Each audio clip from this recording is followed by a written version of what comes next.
सगळ्यांना शुभेच्छा दिवसभरासाठी देते। माननीय काल उद्धवजी ठाकरे यांनी स्वातंत्र्यवीर सावरकरांच्या संदर्भामध्ये जी त्यांच्यावर टीका झाली होती त्याचं त्यांनी योग्य त्या पद्धतीने समाचार घेतलेला आहे। परंतु आज मी स्वतः पत्रकारांशी संवाद साधण्यासाठी यासाठी आले आहे की भारतीय जनता पक्षाचे विविध नेते त्यांना माहिती असूनसुद्धा की महाविकास आघाडीमध्ये एक कॉमन मिनिमम प्रोग्राम होता आणि दोन पक्ष जरी युतीत होते तरी संपूर्णपणे मतैक्य नसतं। तसंच अनेक मुद्द्यांच्यावरती शिवसेनेची स्वतःची भूमिका वेळोवेळी माननीय उद्धवजी ठाकरे, माननीय आदित्य ठाकरे, माननीय संजय राऊत यांनी स्पष्ट करूनसुद्धा एकतर श्रेय घेण्याचा केविलवाणा प्रयत्न सातत्याने त्यांचा चाललेला असतो आणि दुसरं महत्त्वाचं म्हणजे अत्यंत ज्याला आपण म्हणू हीन पद्धतीच्या भाषेमध्ये अक्षरशः ज्याला आपण म्हणू की बौद्धिक ते स्वतः दावा सांगतात तर जे असं म्हणतात की आम्ही विचारांचा वारसा सांगतो आहे, त्यांनी स्वतःचे सर्व प्रकारची कुठलीही मर्यादा न ठेवता फक्त धुरळा उडवण्याचं काम चाललेलं आहे। त्याचंच उदाहरण म्हणजे त्यांनी आदित्यजींचा उल्लेखही कारण नसताना सातत्याने वेगवेगळ्या पद्धतीने ते करत असतात। त्याचबरोबर काँग्रेसच्या बरोबर आम्ही आघाडीत होतो याचा अर्थ आम्ही सावरकरांना अभिवादन करणं असेल किंवा त्यांच्या विचारावरती काम करणं असेल हे कुठेही सोडलेलं नाही। असं असूनसुद्धा उद्धवजी ठाकरे यांच्यावरती अनेक माती खाल्ली। म्हणजे मला असं वाटतं की लोक ज्यावेळेला अतिशय टोकाच्या भूमिका असतात त्यावेळेला असं बोलत असतात, पण ज्या लोकांनी स्वतः वेळोवेळी अशा प्रकारे कधी महबूबा मुफ्तीच्या बरोबर असेल, कधी अजून अन्य बरोबरच्या पक्षांच्या बरोबर असेल की जेणेकरून त्यांचे सर्व सहकारी सोडून गेलेले आहेत, अशा वेळेला स्वतः जे काही काम करता आहेत ते त्यांना दिसत नाही। आपला तो बाब्या दुसऱ्याचं तर कार्ट या पद्धतीने सातत्याने शिवसेनेला पाण्यात बघण्याचं त्यांचं काम चाललेलं आहे आणि व्यक्तिगत टीका, राजकीय टीका याचं प्रत्युत्तर जेव्हा दिलं जातं त्या प्रत्युत्तराच्या मध्ये सुद्धा वैचारिक दिवाळखोरीचं स्पष्ट अगदी प्रत्यंतर आशिष शेलारांच्या बोलण्यातून आलेलं आहे। संपूर्णपणे निराधार त्यांनी विधान केलेलं आहे की माननीय बाळासाहेबांच्या विचारांना उद्धवजी ठाकरे यांनी तिलांजली दिली। प्रत्येक ठिकाणी बाळासाहेबांनी मांडलेले विचार होते त्या विचारांच्याच आधाराने आमची वाटचाल जशी चालू आहे, त्याचबरोबर अनेक ठिकाणी अत्यंत आक्रमक भूमिका आम्ही हिंदुत्वाच्या मुद्द्यावर वेळोवेळी घेतलेली आहे। असं असतानासुद्धा आशिष शेलार सातत्याने जागर म्हणून कार्यक्रम घेत आहेत, पण तो जागर नसून कांगावा असा आहे असं म्हणता येईल। त्यांचं प्रेम जे आहे ते पुतना मावशीचं प्रेम आहे, कारण गुजरातच्याकडे सगळं लक्ष आहे आणि इकडे मात्र दाखवण्यासाठी ते मुंबईकरांचा मोठा आव वाढण्यासारखं अशा पद्धतीने ते काम करत आहे। आणि त्यामुळे मी आदित्यजी ठाकरे, उद्धवजी ठाकरे आणि आमची शिवसेना याच्या संदर्भामध्ये जी त्यांनी टीका केली आहे त्यामध्ये सगळ्यात कहर तर त्यांनी तुष्टीकरणासाठी घुसखोर आदित्य तुष्टीकरण करण्याचा प्रश्न कुठे येतो आहे? त्यांनी आम्हाला पाठिंबा जसा दिला त्या पार्श्वभूमीवर भारत जोडोच्यामध्ये एक नफरत छोडो, एकमेकाच्या बद्दलचा तिरस्कार नको अशा प्रकारची भूमिका घेतली म्हणून आदित्यजी तिथे गेलेले आहेत। याचा अर्थ सर्व आमचे मुद्द्यांना तिलांजली देऊन कुठेतरी ते सामील झाले असा त्याचा अर्थ नाही आहे। परंतु ज्याला आपण म्हणतो की शहाण्याला शब्दातून कळत नाही, झोपेचं सोंग घेतल्यासारखं सातत्याने भारतीय जनता पक्षाचं वर्तन आहे आणि म्हणून मी आशिष शेलार यांच्या विधानाचा निषेध करते। आणि मला या ठिकाणी एवढंच सांगायचं आहे की त्यांनी आम्ही काय अपमान केला सावरकरांच्या याची एक 5-6 उदाहरणं द्यावी। कोणाबरोबर आघाडी करणं म्हणजे अपमान करणं अशी जर का व्याख्या करायची झाली तर तुम्हाला स्वतःला पहिलं NDA एक नाटक होतं असं मान्य करायला लागेल। दुसरं महत्त्वाचा भाग की 2014ची जेव्हा निवडणूक झाली त्याला याच भारतीय जनता पक्षाने विकास पुरुष नरेंद्र मोदी असं दाखवून धर्माचा कुठलाही उल्लेख करायचा नाही अशी त्यांची संपूर्णपणाने पवित्रावता भूमिका होती. इतकंच नव्हे तर आम्ही तुमच्यासारख्या वाहिन्यांवर जे डिबेटवर यायचो त्याला ते बोलताना सातत्याने सांगायचे की आम्ही धर्माच्या आधाराने बोलणार नाही. आणि आचारसंहिता लागल्यावरती तर प्रत्येकाला बंधन असतं, पण आचारसंहिता लागायच्या आधीपासून 2013पासून सातत्याने धर्माचा विषय एखाद्या बाजूला टाकलेल्या विषयासारखा अशा पद्धतीने त्यांनी स्वतः वर्तन केलं. आणि आता ते धर्माचा आव्हान आहेत, कारण त्यांना धर्माच्या नावाने समाजाचे तुकडे केल्याशिवाय आपल्याला मतदान मिळणार नाही. आणि म्हणून मग सातत्याने वातावरण गढूळ करायचा कार्यक्रम त्यांचा अनेक विषयांमधून चाललेला आपल्याला दिसून येतो. त्यामुळे या संदर्भात मला एक बोलायचं होतं आज महत्त्वाचं. आणि दुसरा भाग असा की तुमचे तर मी आभार मानतेच, कारण तुम्ही काल शिवतीर्थावरती सर्व माहिती अत्यंत चांगल्या प्रकारे पोचवलेली आहे. आणि काल आपल्याला कल्पना आहे की श्रद्धा वालकरच्या कुटुंबियांनाही मी भेटलेले आहे, त्याचेही प्रेस नोट व्यवस्थित सगळीकडे आलेले आहेत, मुद्दे आलेले आहेत. तर तुम्हाला काही विचारायचं असेल या दोन्ही विषयांवरती तर तुम्ही विचारा. आणि श्रद्धा वालकरच्या केसच्या संदर्भात मात्र मी माननीय गृहमंत्र्यांशी लवकरच चर्चा करणार आहे. आणि माझं असं मत झालेलं आहे की दिल्ली पोलिसांनी पण चांगला तपास केलेला आहे, अजून तपास त्यांचा पूर्ण झालेला नाही.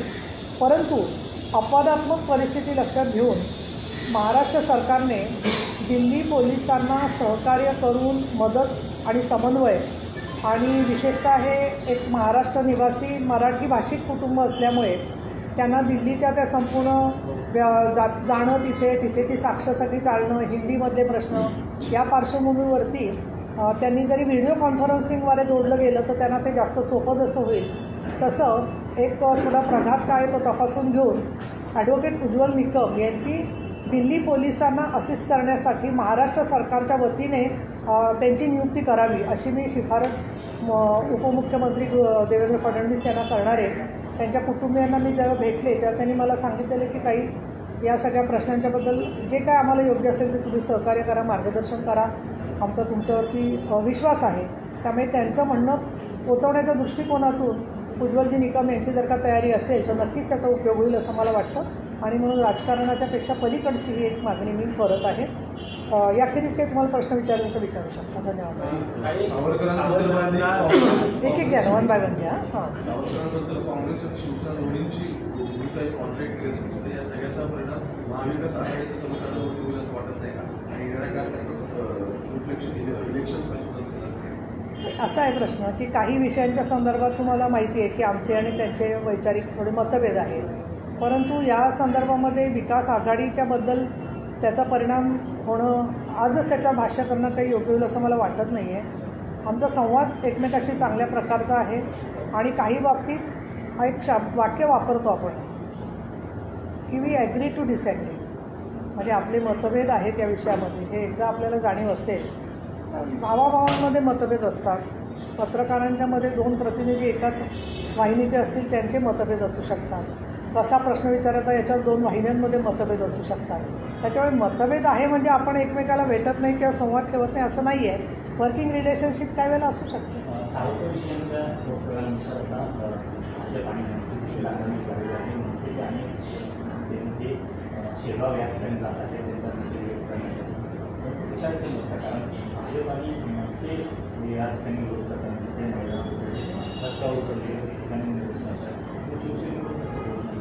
मला एका जुन्या नाटकाची आठवण येते. तर तुम्ही तर सगळे वयात लहान आहात, कितींदा लक्षात ते आहे माहीत नाही, झोपी गेलेला जागा झाला, तसं या मनस्थिती परिस्थिती आहे. आणि स्वतःचा झेंडा बदलला, त्यानंतर वेगवेगळ्या विषयांमध्ये, बेळगावच्या विषयामध्ये तर काय करायचं आहे महाराष्ट्रात येऊन, अशा प्रकारचं वक्तव्य त्यांनी केली.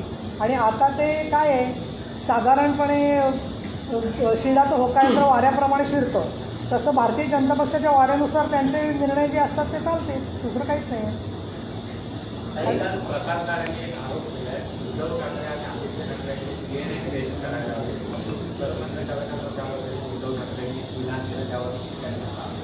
मला असं वाटत होतं प्रसाद लाडांना घुबडांची फार आवड आहे, घुबड जगावे म्हणून ते खूप प्रयत्न करतात. पण त्यांना माणसांची DNA टेस्ट कशासाठी करतात त्याची काहीच माहिती नसावी असं त्यांचं एकूण अज्ञान दिसतंय असं मला वाटतं. कारण पहिलं त्यांच्या DNA टेस्ट त्यांच्या मताने करून त्याचे जरा रिपोर्ट आम्हाला बघू दे, त्याच्यानंतर आपल्याला त्याच्यावर भाषा करता येईल.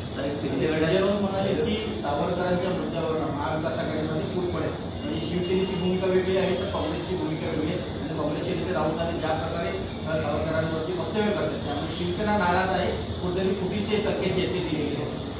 असं आहे की आता साधारणपणे ते आमच्या पक्षाचे म्हणजे एक प्रघात असा आहे की आपल्याच पक्षाच्या नेत्यांवर आपण प्रतिक्रिया द्यायची नसते, त्यामुळे मी काही त्याच्यावरती भाष्य करणार नाही. पण सावरकरांच्या मुद्द्यावरती शिवसेनेमध्ये नाराजी आहे का? ज्या प्रकारे राहुल गांधी सातत्यानं सावरकरांवरती टीका करतात ते आता शिवसेनेमध्ये अस्वस्थता आहे, नाराजी आहे. अस्वस्थता म्हणण्यापेक्षा आम्हाला ते पसंत नाही आहे, म्हणूनच उद्धव साहेबांनी पण काल स्पष्ट केलेलं आहे. पुढे काय होईल याच्याबद्दल माझा काय अभ्यास नाही आहे तेवढा. मी आपलं जे काही पक्षाचे निर्णय असतात त्याच्यावरती अंमलबजावणी करत असते, त्यामुळे मला असं वाटतं की आत्ता त्या संदर्भामध्ये काही बोलणं योग्य होणार नाही.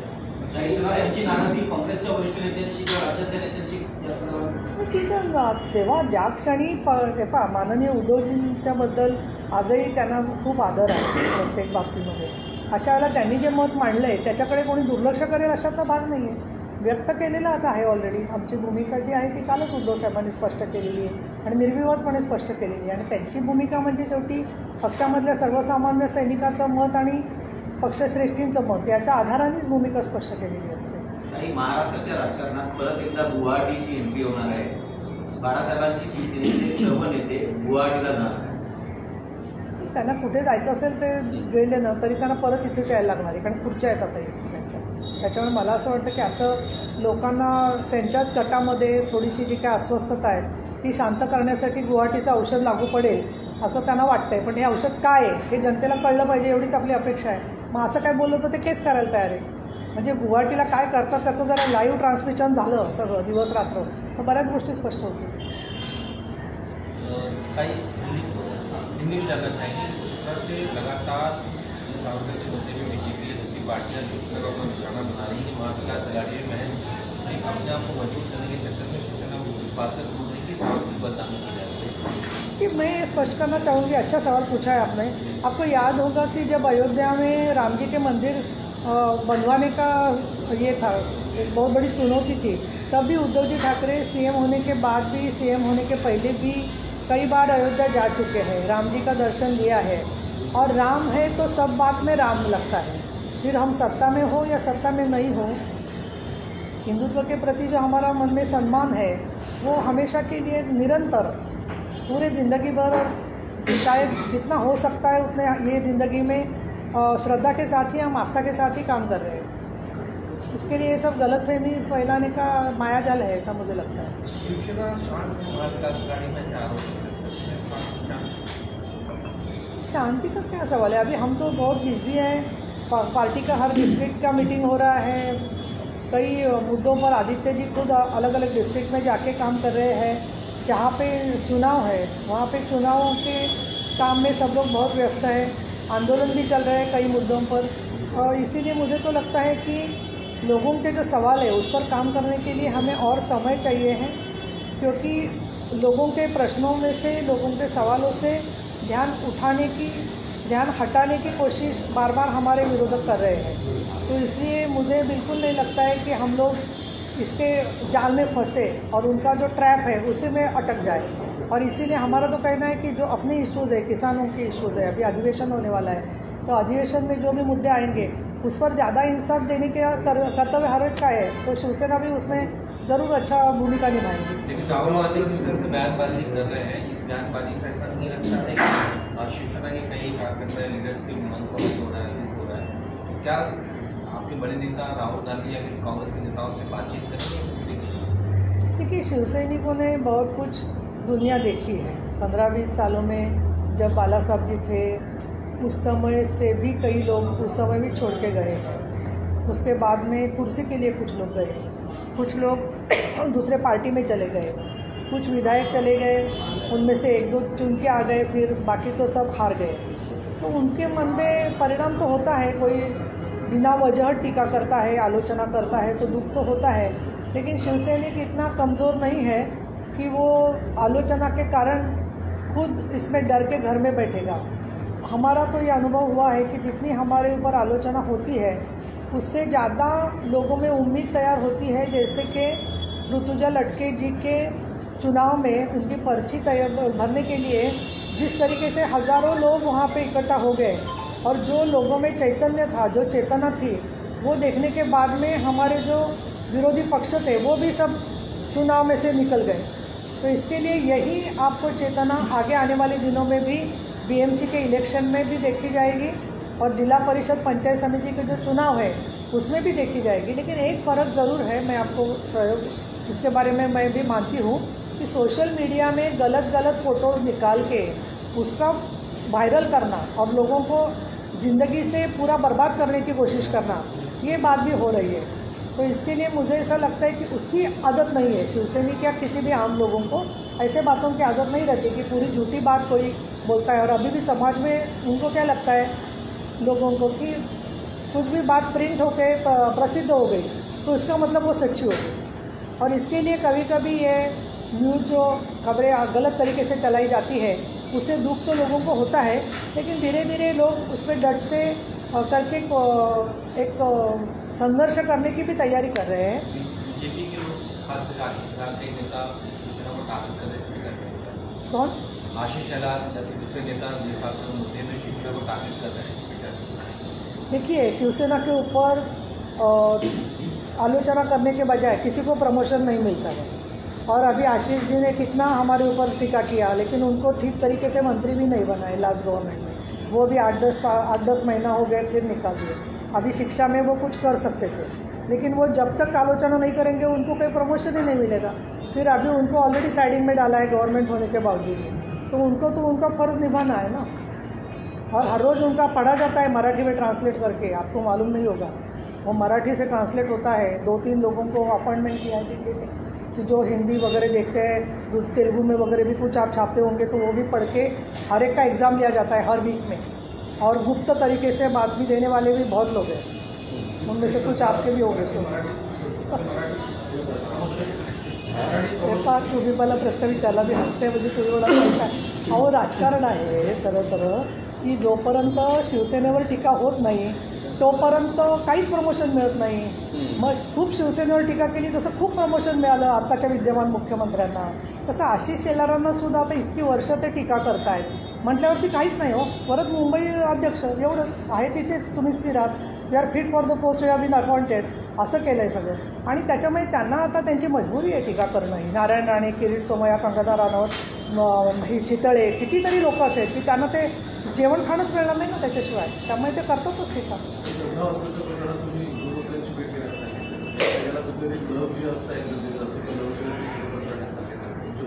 भेटण्यापेक्षा मी त्यांना निवेदन देईन, कारण आता भेटले मला तर चांगलंच आहे, पण बहुतेक विधिमंडळात एखाद्या मिटिंगला ते येतात, त्याला माझी भेट होऊ शकते। मुद्दा त्यांच्यापर्यंत पोहोचवण्याचा मी विचार करते आहे आणि तसा मी निर्णय घेतला आहे। त्यांना ते लेखी स्वरूपात निवेदन मी देणार आहे। आज मी ओमप्रकाश बिडला जी मुंबईत आले आहेत त्यांनाही भेटणार आहे, त्यांच्याकडे हे निवेदन देणार आहे। लव जिहादच्या संदर्भात असं आहे की त्या दोघांचं कशावरून वाद झाले, त्याच्यानंतर तो आरोपी आणखीन श्रद्धा यांच्या कॉल रेकॉर्डमध्ये काय वादाचे विषय काय आहेत का, त्यांच्या मित्रांनी काही पाहिलेलं आहे का, किंवा तो आरोपी काही बोलतो आहे का, याच्यावरून अँगल तो अंतिमता होऊ शकतो। आणि ते इन्व्हेस्टिगेटिंग एजन्सीनीच विचार करायचा आहे की त्याची काय अट घातली होती का। परंतु एक नक्की आहे की तिच्या वडिलांनी सांगितलं की ती दबावाखाली होती। आता आज काही वृत्तपत्रांनी म्हटलं की मग तो दबाव लव जिहादचा होता का, तो दबाव पैशांचा होता का। तिच्या वडिलांनी कॅटेगोरिकली सांगितले की पैशासाठी तिच्यावरती दबाव असावा असं वाटतं। मी त्यांना असाही प्रश्न विचारला की तुम्हाला असं वाटतं का की अमुक एका कारणामुळे झालं आहे, तेव्हा त्यांनी सांगितलं की तो दुष्ट माणूस होता त्यामुळे त्यांनी केलं, असा त्यांनी शब्द मांडला। आता त्याच्यात तथ्य आहे की नाही, दिल्ली पोलिसांच्या चार्जशीट ज्यावेळेला येईल त्यावेळेला किंवा न्यायालय त्याच्याबद्दल निर्णय घेऊ शकतं की काय अजून अँगल त्याचे आहेत त्याबद्दल। आणि म्हणूनच मी एक्झॅक्टली उज्ज्वलजी निकम यांची मागणी जी केली आहे की इन्व्हेस्टिगेशन स्तरावरती पासून महाराष्ट्र सरकारचे पोलीस तर देतातच आहेत सहकार्य, परंतु पुढच्या काळामध्ये ही कुटुंब मराठी आहे, त्याच्यामुळे थोडं त्यांना ते सोयीस्कर होईल। काही व्हिडिओ कॉन्फरन्सिंगच्या वेळेला सुद्धा सोपं होऊ शकेल आणि त्या दृष्टीने आपली दिल्ली पोलिसांना मदत करायची भूमिका असावी, त्यांच्यासाठी पर्यायी किंवा असं करण्याचं कारण नाही आहे। नाटा ये हिंदी में जानना चाहेंगे कि आपने माननीय पुलिस का दौरा भी किया, साथ ही आपने पत्र लिखने की बात की और अभी आपने कहा कि ओम बिरला जी को मिलेंगे, इस तरह से कोई शंका मुझे मतलब जी आज से थोड़ा सा एक अभी तो इन्वेस्टिगेशन चल रहा है, डीएनए टेस्ट जब होगा तो और कुछ बातें सामने आ जाएगी, स्पष्ट हो जाएगी। अभी डीएनए टेस्ट का निकाल अभी तक नहीं आया है, लेकिन मेरी ये अपेक्षा है कि दिल्ली पुलिस जो सब इन्वेस्टिगेशन कर रहे हैं उसको सहयोग करने के लिए और उसी के साथ साथ कोर्ट में और अच्छे तरीके से वो जो नाइंसाफ़ी हो गई, जो मर्डर हो गया, इसकी सब जानकारी एक के साथ दूसरे के जुड़ा के काम आगे लेके जाने के लिए special prosecutor Maharashtra government appoint कर सकता है क्या, और कर सकता है ऐसे मैंने जानकारी ली है। और उसके मुताबिक अगर दिल्ली पुलिस को सहयोग करने के लिए दिल्ली कोर्ट में स्पेशल प्रोसिक्यूटर होने की जिम्मेदारी रखते हुए एडवोकेट उज्जवल जी निकम अगर तैयार है तो उनका सहयोग से हमें इंसाफ मिलने की उम्मीद बढ़ सकती है, ऐसा मेरा कहना है। तो अमित जी शाह से भी हमारी अपेक्षा रहेगी। आप सरला के पेरेंट्स से मिली, क्या बात हुई? उनकी माँ तो नहीं है, उनकी माँ की तबीयत ख़राब हो गई और वो तो गुजर गई है, लेकिन उनके पिताजी ने ये कहा कि माँ को थोड़ा पता हो गया था कि इन दोनों में थोड़ी बहस हो रही है, सब कुछ ठीक नहीं चल रहा है। उसके बाद में माँ को सदमा आया और माँ को कार्डियक अरेस्ट होकर, वो कार्डियक डिसीज़ होकर वो चले गए। पिताजी ने बहुत बार कोशिश की थी उससे बात करने की, लेकिन वो ज़्यादा बात नहीं करती थी, वह वापस आने की बात नहीं कर रही थी, लेकिन वो थोड़े बहुत डायलॉग तोड़ दिया था उसने पेरेंट्स से। तो आज सुबह भी कोई पूछ रहा था कि इसका मतलब क्या आपको ऐसा नहीं लगता है कि उसमें कुछ गलती थी? मैंने बोला गलती का सवाल नहीं है, अभी मेरा थोड़ा लंबा हो रहा है, लेकिन साइकियाट्रिस्ट हमेशा कहते हैं कि 4 फेजेस में से जाता है विक्टिम जो है वो। एक तो पहले उसको लगता है क्या मैंने गलती की तो कोई मुझे समझेगा नहीं, और इसके लिए वो एक गिल्ट कॉम्प्लेक्स में चले जाते हैं। दूसरी स्टेज होती है कि उसको लगता है कि मैं अभी मैंने रिवेंज लेती हूँ, मैं कुछ चाहती हूँ इसके बारे में, तो वो गुस्से से बात करते हैं। तीसरे स्टेज में उनको ये लगता है कि मुझे अभी खुद को इंसाफ दिलवाने के लिए कुछ काम करना चाहिए, और चौथे हिस्से में फिर वो नतीजे तक आते हैं कि इसके लिए मुझे घर से निकल के किसी की मदद लेनी चाहिए। उसके पहले ही उसको शायद एहसास था, उस पर विश्वास था, और फिर उसमें वो फंस गई, ऐसे दिख रहा है। इसीलिए मैंने तो कहा, आज भी कहूँगी कि जब भी किसी लड़की को ये दिखता है कि थोड़ी भी हिंसा हो रही है परिवार में, तो वो ये ज़रूर करे कि वो अपना छुटकारा पाने के लिए, अपनी सुरक्षा पाने के लिए अपने दोस्त हैं, अपना परिवार है, उनकी मदद ज़रूर लें। ओम बिरला जी को मिलने वाली है उस बारे में जी सो फिनिश। Thank you. बोलिए, ओम बिरला जी को मिलने वाली है। अच्छा ठीक है। आज लोकसभा के अध्यक्ष जी सन्माननीय ओम प्रकाश जी बिरला मुंबई में